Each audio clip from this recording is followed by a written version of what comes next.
First things first, let's get out of the way. E. Oh, G. I didn't know where you were going with that. I literally spelled it wrong, like Mayor Parker. What'd you say? I said E-L-G. Wait, let's do that. L. When she goes, she's like got like a pom pom. She's like E-L-G-L-E-S. Eagles.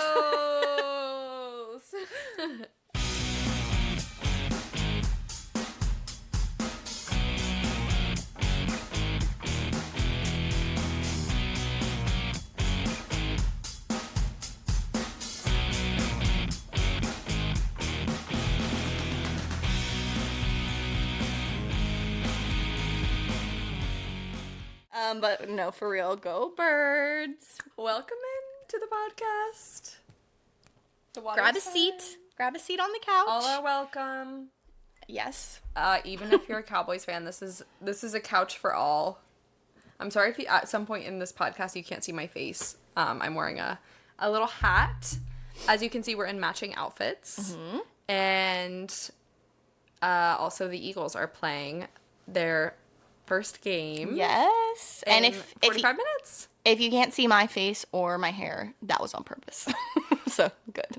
So, today, because in honor of the game, I think we are going to have, like, slightly a Philly-themed, a couple of Philly-themed segments at the beginning. The rest of it will not be Philly-themed, but we wanted to do, as part of our Y2K, what is it called? Rewind. We are going to talk about some of our favorite shows that are set in Philly. We would talk about sports, but we actually don't know that much about sports. At first we were like, yeah, let's talk about like Philly sports like history from like the mid 2000s, and then we were like, that's not our niche. No, it's not. I know about like Ryan Howard. Yeah, the girlies are not coming here to learn about sports. So anyway, we're going to start with that. And then we are going to talk about a new segment that I have come up with. And the segment is called, What's Up With This Guy? And it's basically a segment that it's about guys that we find on the internet where you see them and you're like, what's up with that? What's up with him? So that's going to be our new segment that we're going to show. And then lastly, we'll get into some Big Brother. I feel like it was kind of juicy. It was. Week. It was a juicy week. And we filmed it on a day, like we filmed it on a Wednesday, our last episode. So we missed like 4 episodes in between this week and last week, even though it was only 1 week ago. Yeah. So there was quite a bit to catch up on, and it was very juicy. Agreed.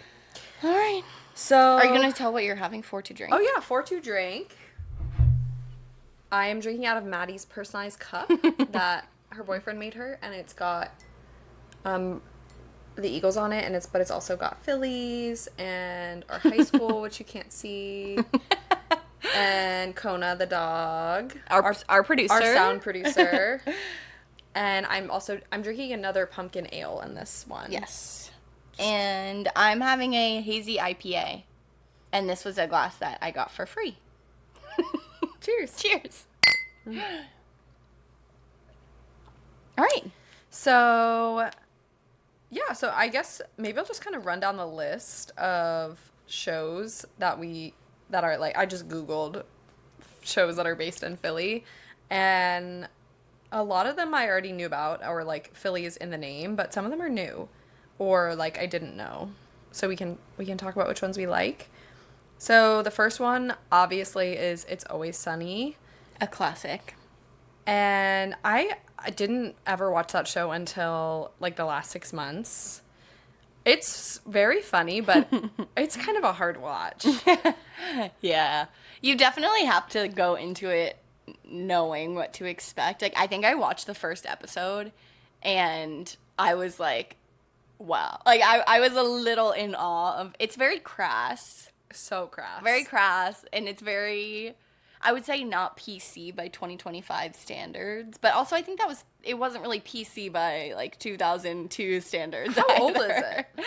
Let's see. It premiered in 2005. 2005. That was a long time ago. It was a long time ago, but I think also it's a flavor of comedy that exists. Yeah. You know? It's hard to imagine that ever being PC, though. No, that's what I'm saying. Like, I don't even think Yeah. it was by the standard of 2005 either. Yeah, I kind of agree. I do think it has given a lot of notoriety to Philly. And, like, Rob McElhenney obviously is, like, a very big, like, champion of the city. And so I really appreciate that. Okay, next one. This is one that I'm really excited to talk about. This was one of my favorite shows growing up. Boy Meets World actually took place in Philadelphia. If you don't know it, because you're, like, younger than 30. We were definitely I think I was, like, the cutoff of, like, it stopped at, if you were born after 2000, it, like, wasn't on cable TV after school anymore. Yeah. I think that's probably true. So yeah, it came out, the first episode was in 1993. So it's it's a 90s show. It probably went a little bit into the 2000s. But yeah, it's mostly about a boy named Corey and, like, his brother, his girlfriend, his best friend, and their neighbor, who was also a teacher at their school, named Mr. Feeney. And it's just such a wholesome show. It's a classic 90s sitcom where there's always, like, some lesson at the end.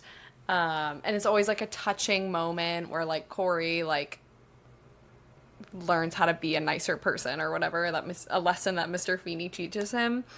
But yeah, it's so good, and the cast is so good. And Topanga, who is she doesn't play, she is the character of the love interest.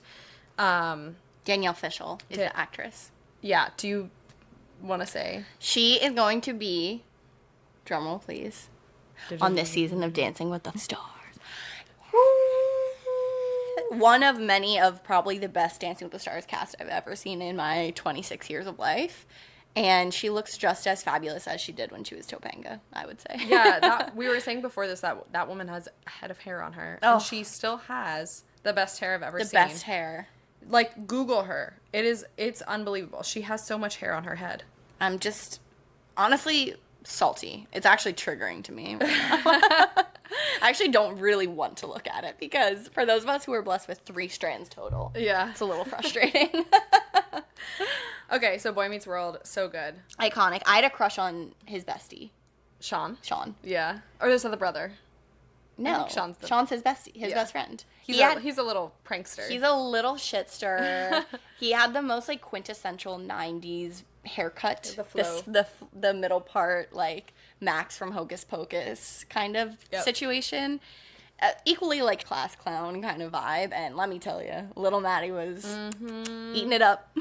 Okay, next one that we're going to talk about is not really an old show, but still a goodie, which is Abbott Elementary, which is created by BuzzFeed and Philadelphia's own Quinta Brunson. Friend of the channel. A friend of the channel. We love you, Quinta. And another just really wholesome sitcom about an elementary school in Philadelphia. I think everybody probably knows about that show. I have a funny story about it, though. I think you already know this, but I went to the Phillies game 2 weeks ago, and the cast of Abbott was at the show, and they kind of, like, showed them up on the big screen, and they were all kind of, like, sitting in the stands waving. And I got so excited because I had obviously no idea that they were there. And I went home and was, like, looking at the pictures that were posted. And we were kind of, like, sending them back and forth. And we're like, why do they look like they're fully in costume? Like Principal Ava Coleman, she's in, like, a little denim, like, set with, like, a short skirt. She looks so cute, like, not really appropriate for, like, a school event. Quinta is in just, like, what's her name, Janine? Yeah, Janine. Miss Teagues, just in, like, sort of, like, a modest sweater. And, like, she's in a, like, woman's cut V-neck, like, it's Philly shirt that's, like, full-length V-neck. Like, a plaid pants. Yes. So they all just, like, looked like they were in costume, and we were like, that's so weird. Do they just, like, dress like that in real life? They were actually there filming. They were in costume. They were there filming a show. Yeah. Miss Howard is in full pearls. Oh my god, she had pearls. She had church hair, like church shoes. Miss Shamenti in, like, a black bedazzled, like, leather jacket with the Phillies logo, which, by the way, drop the link. Yeah. Add to cart.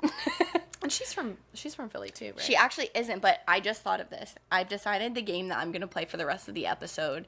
You know the, like, 10 degrees of separation? Yeah. Specifically when John Green of everything about tuberculosis, his whole thing, He always where connects someone things to will comment, tuberculosis. how can you connect this thing to tuberculosis? I'm going to play the game of how can I connect the things we're talking about to cast members of the next season of Dancing with the Stars, because Lisa Ann Walter is putting my pop culture brain to the test. Lisa Ann Walter, who plays Miss Shementi in Abbott Elementary, her previous most notable role was as Chessie from The Parent Trap. Mm-hmm. Another cast member of Dancing with the Stars is Miss Meredith Blake, and the actress who plays Meredith Blake is on Dancing with the Stars, and she's best friends with Lisa Ann Walter, to the point that Lisa Ann Walter, announced her, sort of participating in Dancing with the Stars. There you go. So that's my drop. connection. That's a fun game. Yeah, so I'm gonna see if I can do it for the rest of the episode. But those might be my only two. Okay, let's do a couple more. This one's also not like an old show, but it is hometown, Mayor of Easttown. So is Easttown even a real town? No, it's a fictional Delco. Yeah, town. We're from Delco, and the accent's good. It's so good. It's so good to the point. Mare came out when I was... Also the name. Mare. Mare came out when I was in... when I didn't live in Philly. And it's a very heavy, dark show. Very violent. It's very sad. Yeah. I would say mostly is what it is. And it became a comfort show to me despite the extremely heavy topics, because if I just zoned out the topic, it actually just sounded like where we're the from. sounds of home. Sounds like you're at the grocery store. It's very, and it takes place in the dead of winter, so it's just cold and miserable Delco town, and I'm falling asleep. But yeah, Kate Winslet absolutely demolished. She slayed. As did what's his face? The guy, Evan Peters. When he got shot. I know. Spoiler alert. Yeah. But also, in my opinion, his Delco accent was... really good. I think his was by far the best, but I will give my special shout out to Kate Winslet, because she's not even American. Yeah, she's working from British. She's going from British to, an extremely niche American accent that exists within, a 10-mile radius. Yeah. So, I was very impressed by that. And it's an amazing show. Yeah, it's so good. It's a limited very, very series good. if you have, a long weekend you want to kill. Yeah. And spoiler alert about Evan Peters, sorry. He does get shot. He does get shot. Okay, obviously Fresh Prince. We love. Many, after school, comfort 90s. Shows. Because, Fresh Prince was such a, you got home from, middle school and you put on Fresh Prince, because it was just, on ABC Family. Yeah. It was, on, Nick at night. Yeah. Or, on Saturday morning. He was so cute, too. So cute. Oh, the game. Carlton from Fresh Prince of Bel-Air is one of the co-hosts of Dancing with the Stars. Very good. Thank you. Allegedly Pretty Little Liars was filmed or is supposed to be... Oh, you know what? I think it's supposed to be, in, Lower Merion. I think the author is local. Yeah. Because I remember when the books came out, and they were super popular, and it was at the time when I used to volunteer at our local library, and it was under the, local section. There you go. Yeah. So, yeah, I think it's supposed to be, mainline, fancy town. That's kind of... Anything else? I'm not seeing any other ones that are kind of, ones that we would have anything to say about. There are also, so many iconic movies, obviously. Rocky is the one that most people associate with the city. Sixth Sense. That is a good one. I see here one of my favorite top 5 comfort movies of all time, which I wouldn't say it takes place in Philly, but there are so many iconic scenes in Philly, which is National Treasure with friend of the channel, Nicolas Cage. Actually, he's... Take that back. Not a friend of the channel. Okay. No. Okay, and I will say The Sixth Sense brings up Philly, just the most loyal guy to Philly. Just a legend. Philadelphia legend. Just M. Night Shyamalan. Mm-hmm. He's also from Delco. And basically all of his movies take place in Philly. And most of them are filmed here as well. But all of the houses in The Sixth Sense are...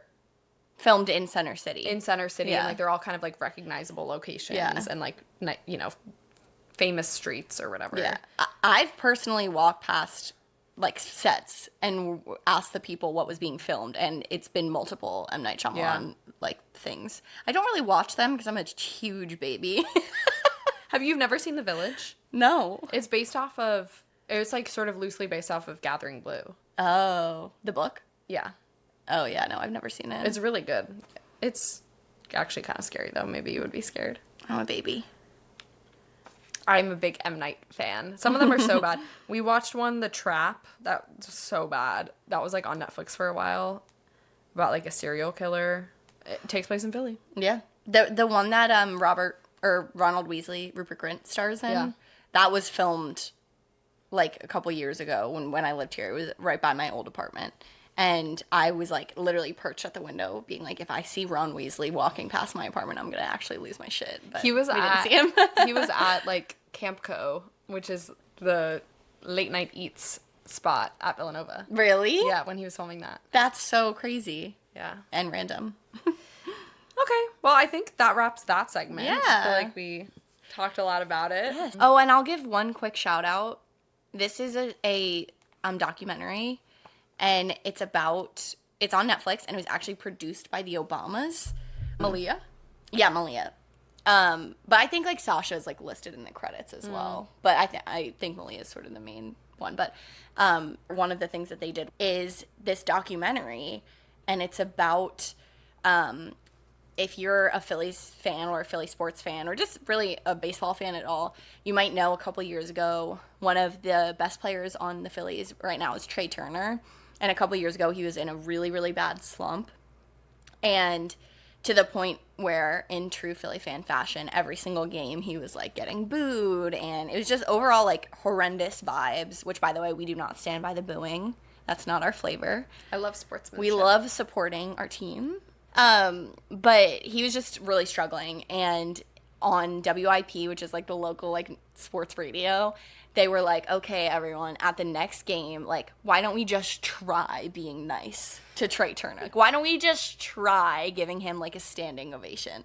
Like, he's clearly mentally like had the yips. Like, he was just like not doing well. And so that game, he came out and everyone stood up and was giving him a standing ovation.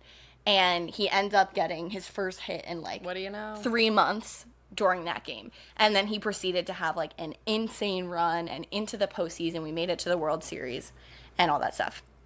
So that's what the documentary is about, but specifically through the lens of this old South Philly guy.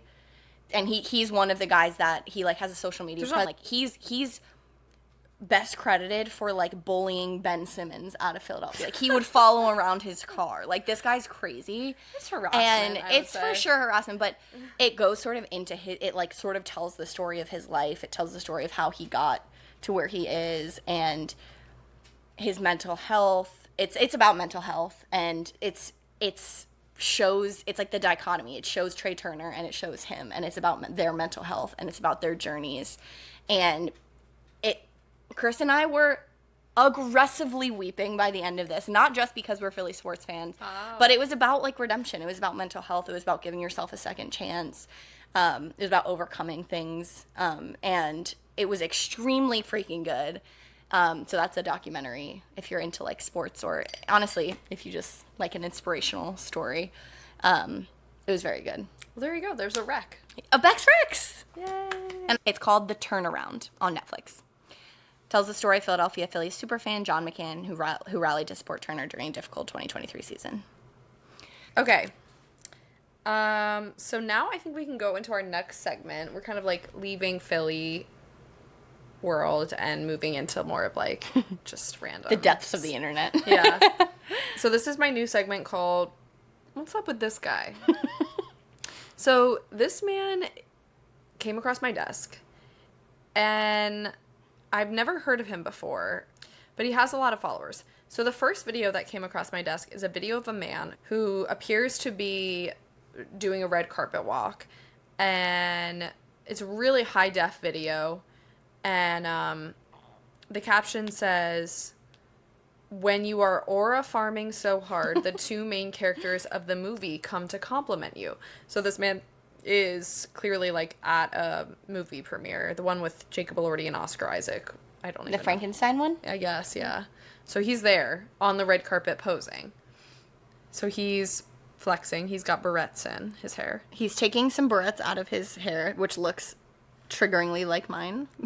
And now Oscar Isaac is telling him, you look very beautiful. Wow. This man must be so tall, if that's how short Oscar Isaac is. I feel like he's holding the phone up here. Yeah. And then Jacob Elordi compliments him on his Birkin bag from across the room. So I'm like, okay, is this a famous person? His name is Joy Boy. And it, like, obviously this has a lot of views and likes and stuff on it. So I went on his video, or on his account. He only has 69,000 followers, which is a lot, don't get me wrong, but not enough for, like, Jacob Elordi to know who you are. Yeah. So, but all of his videos are, like, high-def paparazzi videos. And he's, like, doing a magic trick for Rihanna at a club. Then he's, like, on stage with, like, Kanye. Jump scare. Yeah, jump scare for sure. You went from sneaking into the Yeezy Season 9 to being on stage with Ye. So I just, like, I don't understand who this man... Have you heard of this man? Never once in my life. I don't even know if I said his account name is Joy Boy. And then his name on his, like, account, like, if you click in, says Saint Leon. No, I've never seen this man in my life. I wonder if he's one of those guys, like, you know that guy who was, like, in charge of the paparazzi, and he would be like, I started Kim K. Yes. And it's like, how did this guy actually, like, go on a trip with Kim Kardashian and, like, Selena Gomez? And then it just turned out, like, it's just, like, part of their contract. And he's, like, some sort of, like, paparazzi I feel like he's paparazzi. His influencer, like, the caption says, your favorite influencer's influencer. But yeah, all of his videos just appear to be, like, paparazzi videos, or he's at a concert in really good seats and has, like, some sort of expensive camera. Huh.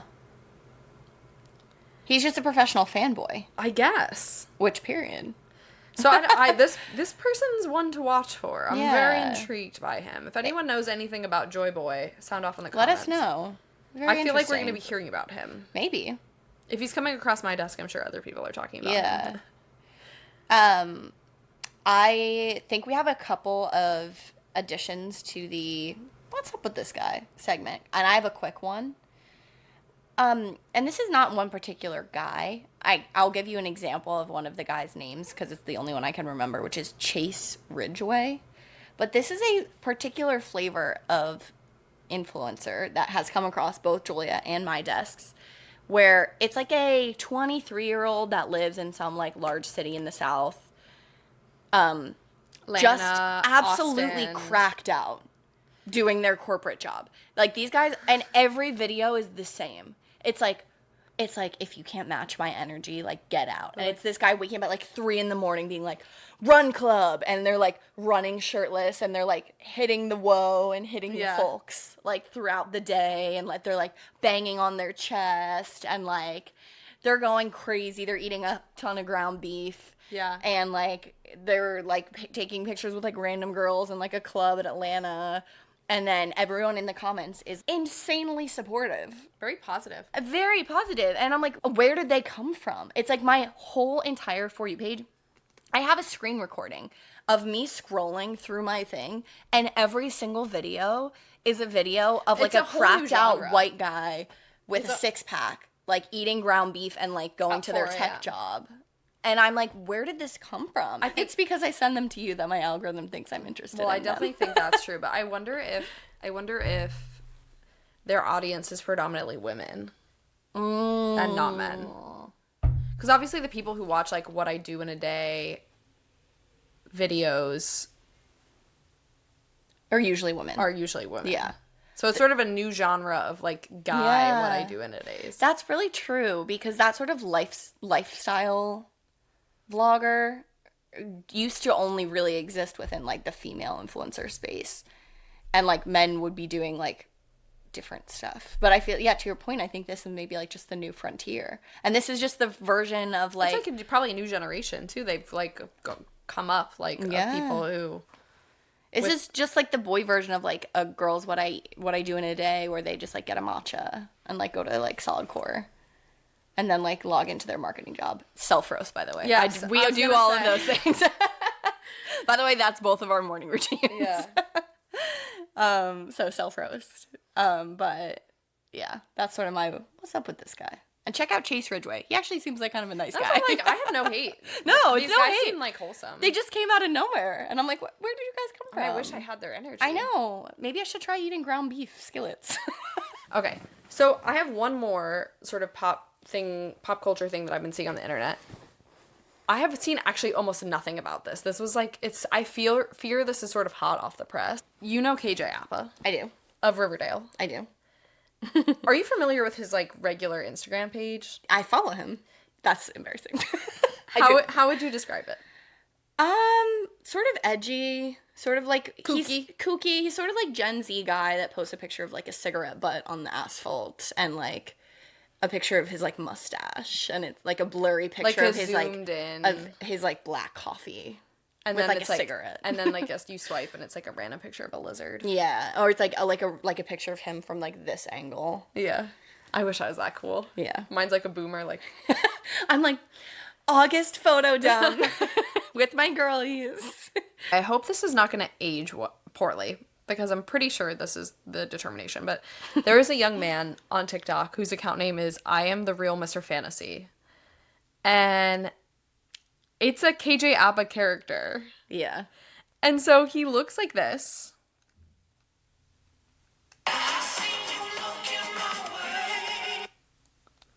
Oh, he's in a Speedo. He's in a Speedo. For those watching, let me pause it.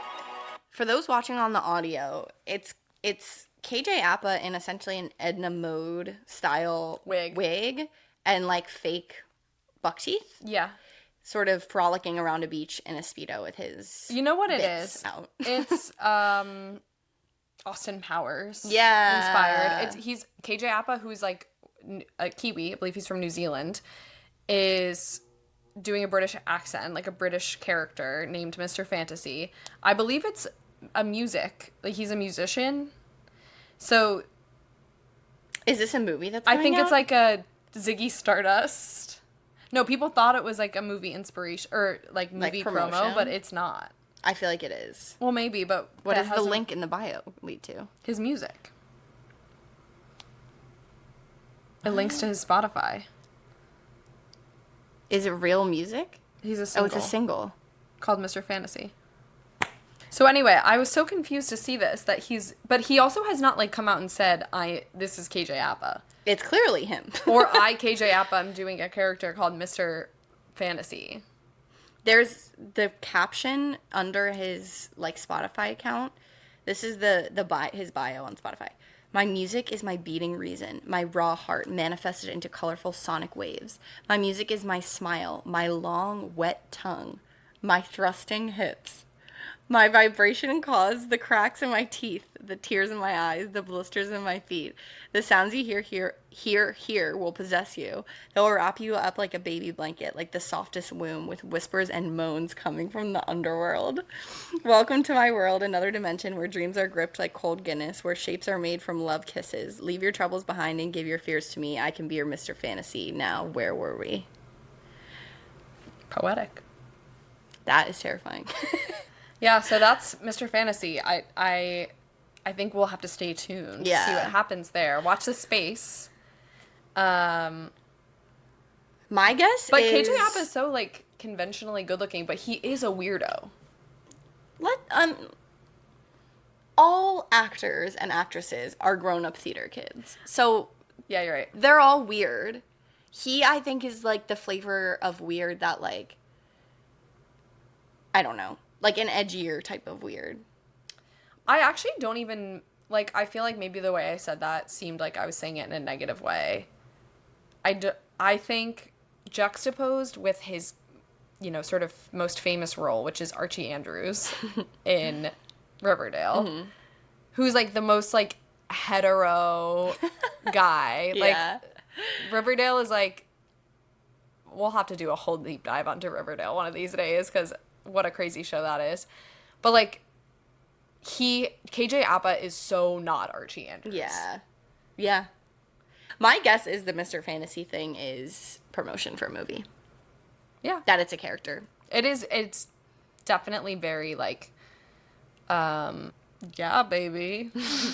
No, like Austin Powers. Yeah, it's very Austin Powers coded. I think this is sort of like, if that's what this is. Guerrilla marketing. It's guerrilla marketing. Yeah. It's the next wave of, it was like for the Squid Games season 3 promotion, how they would just like place like Squid Games people like in like the crowd at a baseball game, and it would just like show them. It was like immersive, or they would have them just like on the sidewalks, and people would be like taking videos of it and posting it online, and it's like free marketing. Or like there was this new horror movie coming out where like these creepy guys with like a mask like kidnap someone, and they literally just had these guys driving around in these creepy masks, driving a truck back and forth up and down the highway, in like a busy highway in LA. So all of these people are taking videos of these guys being like, this is so creepy, what is this? And it was promotion for like a new horror movie. Like they didn't even have to do anything themselves. So that's my guess, is this is some like submersive like guerrilla marketing for a new movie. I love it. And I love it too. And I love marketing. So period. I'm so passionate about. I'm so passionate about data. I'm so passionate about immersive activations. I'm so passionate about maintaining a dashboard to keep track of our KPIs. Okay, but I actually do like. That's been my favorite part of this. And I love that about you. The tea is that we only have like 20. There's not any data points. No. I'll just say. We're not working with a ton of data. Let's just say that. But we're not needing to like invest in new software to like parse through the data. No, we've had no need to hire any sort of like additional analysts. No, not yet. Not yet. Okay, well I think watch that space. We'll see what happens. Yeah. Should we move on to our last segment, reality? Shall. Okay, so spicy week on BB. Very spicy. I'm going to do a recap, and hopefully this time it's right. Mm-hmm. Hopefully ChatGPT doesn't fail me this time. Because one thing I'm not going to do is write it down from my own memory. No, could not be us. Could not be me. Okay. So let's do a quick recap. So basically, Mickey won the veto, took herself off, and Vince ended up nominating Catherine. And Catherine ended up going home. She did. There was a lot of back and forth because Keanu really wanted Vince to put up Rachel. He was like, dude, this could be the time to take out arguably the biggest threat of the game. And Vince was really considering it. And then there was sort of like both Rachel and Keanu trying to keep Vince in the room sort of situation. And Rachel ended up convincing him to not put her up. Yeah. And Catherine went home. She did. Keanu ended up winning HOH, and he is so chaotic, I will say. He tried to teach Vince a lesson for kind of betraying him and playing all sides of the house. And so he nominated Vince, Morgan, and Mickey. I think Morgan was like his primary target. But then Keanu was like, oh, Vince learned his lesson, so I really want him to win the veto. And he was going to, like, take him off the block. And he wanted Lauren and Kelly. He wanted everyone to take Vince off. Because they were like, yep, we taught him a lesson. Yeah, he learned. He learned to not, like, betray us at every turn. Unfortunately, Morgan ended up winning the veto and took herself off. Yes. So, yeah, I think some additional drama that happened was Vince and Morgan have kind of been touchy-touch. Touchy-feely. Flirty-flirt. Flirty-flirt. Very touchy. And apparently Vince's longtime girlfriend, Kelsey, reportedly felt humiliated. This is according to ChatGPT, so I'm not sure what that source is. Kelsey, let us know how you felt. Yeah, Kelsey sounded. If you want to come on the pod and give your 2 cents, by the way. I would say if you did feel humiliated, you shouldn't feel humiliated. Vince should feel humiliated because he looks goofy. Also, his behavior is so pathetic. So, girl, you can do better. Run. Team Kelsey. Yeah, Team Kelsey. So that was one piece of drama. What else happened? So after Morgan came off the block, there was, again, sort of like a lot of back and forth about who Keanu was going to put up, because Keanu is trying to really cultivate a good relationship with Rachel. And last week it got very strained because he tried to like essentially have Vinny put her up. But like, to me, that would have been the correct move. And I think Vince knows that that is what he should have done, because he is the lowest man on the totem pole when it comes to that side of the house. And he ended up pissing off Kelly, Keanu, Lauren, people who really have no other loyalty than besides to him. And now he's dead to pretty much all of them besides Keanu for some reason. And I think that Keanu should have just left him up there. I don't really know why he's wanting to give him another chance, because Vinny is truly playing every side of the house. Yeah. He has no loyalty. He will do whatever somebody emotionally guilts him into doing. And by the way, he tries to like literally cry his way out of every situation. And he's like, this is just me in my life too. Like, I can't do anything right. Nobody even likes me. Everybody underestimates me. Yeah, he does like a whole shtick every time. And to the point that when Keanu is basically telling him to his face he's going to put him on the block, then he's like, I beg of you, do not put me on the block. Yeah, I think. And I'm like, oh my gosh, so just bad. And like, I thought that Vinny was such a good player, and now I'm kind of just like very icked out by him. That in combination with cheating on your girlfriend on national TV is like not a good look. Sorry, a little bit to backtrack from episode 24. I have a couple notes. One is, it is very odd to me to see a bunch of grown adults bullying another grown adult in real time. And I think that's what's happening with Kelly. The part where, what's her name? Ashley, is that her name? Comes into the room and is like, well, if you're sitting up next to Kelly, you have my vote. And not knowing Kelly was like sitting right there. And then later, this is unrelated, but later in the episode when Lauren is like talking game and about Ava, not realizing Ava is also in the room, like, guys, check the room before you start shit talking. Just take a quick look around. Make sure nobody's taking a nap in the bunk beds before you start shit talking them. That made me laugh. Yeah, me too. Another interesting thought that I had throughout these last couple of weeks is, like I said, Keanu is really trying to like maintain a relationship with Rachel, or create a relationship with Rachel.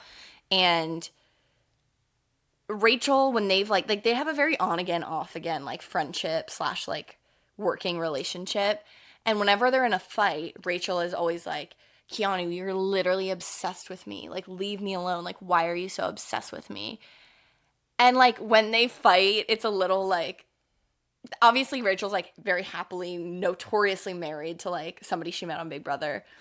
But, like, whenever they're fighting, I'm like, are they about to make out? Yeah. You know what I'm saying? And, like, she clearly plays it up when she wants him to do something. Like, the part where she made him the lasagna. Yeah, making him muffins. And she's, like, sitting there and she's like, so, like, what do you think you're gonna do? Yeah. And, like, I honestly kind of respect it from her, because, like, he's an idiot.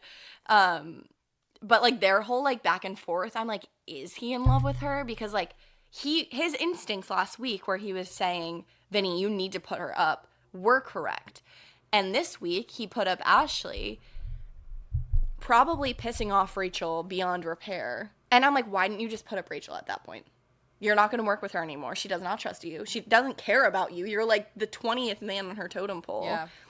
And you could have literally been responsible for taking out the biggest player in the game. And instead, you're like, no, but like, I really want to like cultivate a final 2 with her.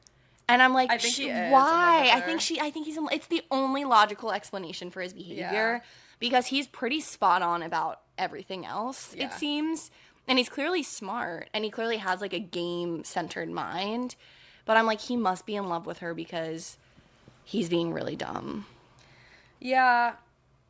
And he kind of lets himself, like, get yelled at. Yeah. You know what I mean? Like, he's, like, into it. Yeah. Like, it's a little kinky. I have something dumb to say, and maybe I'll cut this out. First of all, I agree with you on all these points.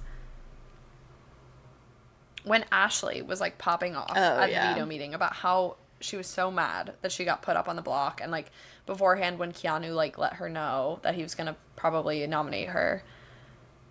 Like, do you think she's just, like, popping off like that for TV? Or is like, does she genuinely in her heart of hearts think that like it was dumb of Keanu to do that? Like sometimes when these people get nominated, I'm like, there's 4 people nominated this week. Look around. There's like 8 people left, and one of them is doing the nominations, and the other one won the veto. I think that, yes, I think it was for TV.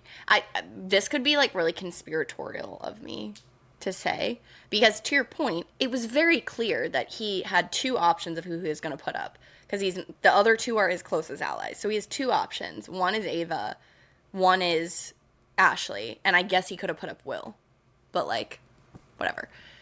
So he puts up Ashley, which, like, again, not shocking. Yeah. And she pops off, and all I can think about is that Ashley has found herself under the tutelage of one of the most, like, iconic Big Brother, Amazing Race. Like, she has made a career out of being a reality TV star. Yeah, Rachel Riley. She knows how to do it. She's an actress at this point. She is. She's been on Traitors. She's been on many seasons of Big Brother. She's been on Amazing Race twice. It's her job. This is her full-time job. Sort of Boston Rob-esque. I think that she has not really done very much this season, and maybe she just wants to, like, and get a Rachel headline. was probably like, you should pop off. Rachel probably told her, yeah, that's a really you good should point. lose your mind. Because that's also Rachel's MO. Mm-hmm. And, like, oh, Keanu says something totally innocuous to her, and she's like, you're literally obsessed with me, get away. And it works. Yeah. It is entertaining. And Keanu's like, sorry. He's like, wait, what? Yeah. Yeah, you're totally right. Yeah, so that's sort of my theory. Because, like, duh. Like, why did you think you were going to be immune to the fact that this is a game and everyone else has already been on the block, like, 30 times? Yeah. You think he's going to put up Kelly? Just because all of you guys do it? Justice for Kelly. Poor Kelly. I agree. Do you have anything else that you wanted to discuss? This is interesting that ChatGPT has to say. And I will also say, Julia and I don't watch the live feeds, and we're not, like, super up to date on what's happening on, like, Reddit and stuff like this. So take this with a grain of salt. But according to ChatGPT, it says that after Catherine got evicted, she was trying to, like, maintain a relationship with Riley, check back in with him, and he is seeking space and perspective because he was disturbed by the backlash over his behavior. That's kind of good. It could be good. It could be good, but also I think he came out thinking that they were gonna, like, be this cute couple, and everyone's like, dude, you're obsessed with her. And he's like, no, I'm not. God. Like, We both like each other. Yeah, we're both equal. Yeah. We're both equally love bombing one another. Yeah. Yeah, overall, so my main key takeaways, Vinny, I fear that he has lost me. He has lost the plot. He did too much, and he girl bossed way too close to the sun. Keanu, why am I standing? I was not expecting that. You know, I've every time I watch one of these shows, Survivor, Big Brother, Traitors, I always am rooting for the underdog. And Keanu is the underdog. I think, without a doubt, even if he doesn't win, I would bet money he's going to win America's Favorite House Guest. Because he has truly, at least from what they're showing us, we don't really see what's happening from behind the scenes. But if you just watch the show and not the live streams, it really seems like he's sort of the good guy in a lot of these situations. Yeah, he's got like a teddy bear vibe. Yeah. And my other takeaway, another stand that's sort of coming out of the woodworks for me, is I really do find Ava to be very entertaining. I want to be friends with her, but I don't think she would want to be friends with me. No, she would not like us, I fear. But I think she's really cool and funny seeming. Yeah. And, like, when she was giving her little speech before the eviction, when she was sitting next to Catherine, she's like, Catherine, like, you're a strong, badass chick, and I'm happy we got to play the game together, something like that. And I was like, I need to start calling people chicks more. Yes, bring back chicks. Bring back chicks. Like, my God, Joel, you're such a cool chick. I wish someone would call me a badass chick. Joel, you're such a badass chick. Thank you. What about me? Yeah, you're a badass chick. But, like, anything else? Like a cool chick? Yes. There you go. There you have it. And that's all she wrote. That's your action item out of this podcast, is to call your girlfriend a chick with love. Yes. Not like in a mean way, in like a... Yes. not Not like in a patronizing oh, way. She's a You're not calling her a broad. Not in like a man from the 50s kind of way. Yeah, In like yeah.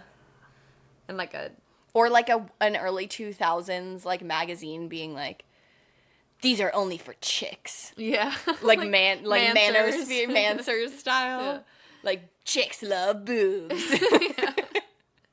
Chicks love shopping and lipstick. Yeah. Yeah. Not in that way. In like a nice way. And like we reclaim chicks. Mm-hmm. Okay, that's enough of that. All right. I think that I'm looking forward to next week because more Big Brother. I believe Dancing with the Stars starts on Monday. Woo! Guys, if you haven't seen the cast, you need to look it up. It's so freaking good. And I'm just aggressively on, like, Dancing with the Stars talk. I recommend you all get there as well. It's a very fun and lighthearted side of the internet. We stand Alex Earl. We stand Robert Irwin. Oh my God. It's just so good. And we're ready. Alex, we love Alex Earl. We do. I actually have, like, a really deep rant I could go on about her. Maybe we'll save that for Maybe next for week. Monday. Yeah. Maybe for next week. And I could talk about my other crush, Robert Irwin. Yes. All right. I just want to give a quick shout out. My cousin Lizzie gave me this hat and during the Super Bowl last year, and her friend Brianna knitted it. So shout out Brianna, shout out Liz. Mm-hmm. And also, Brianna, you should probably just quickly probably sell these. Yeah. And if you want to send me your Venmo, I'll Venmo you. Yeah. I would get like a custom one. Mm-hmm. Well, love you guys. Thanks for listening. Go Birds! Go Birds! Have a good week.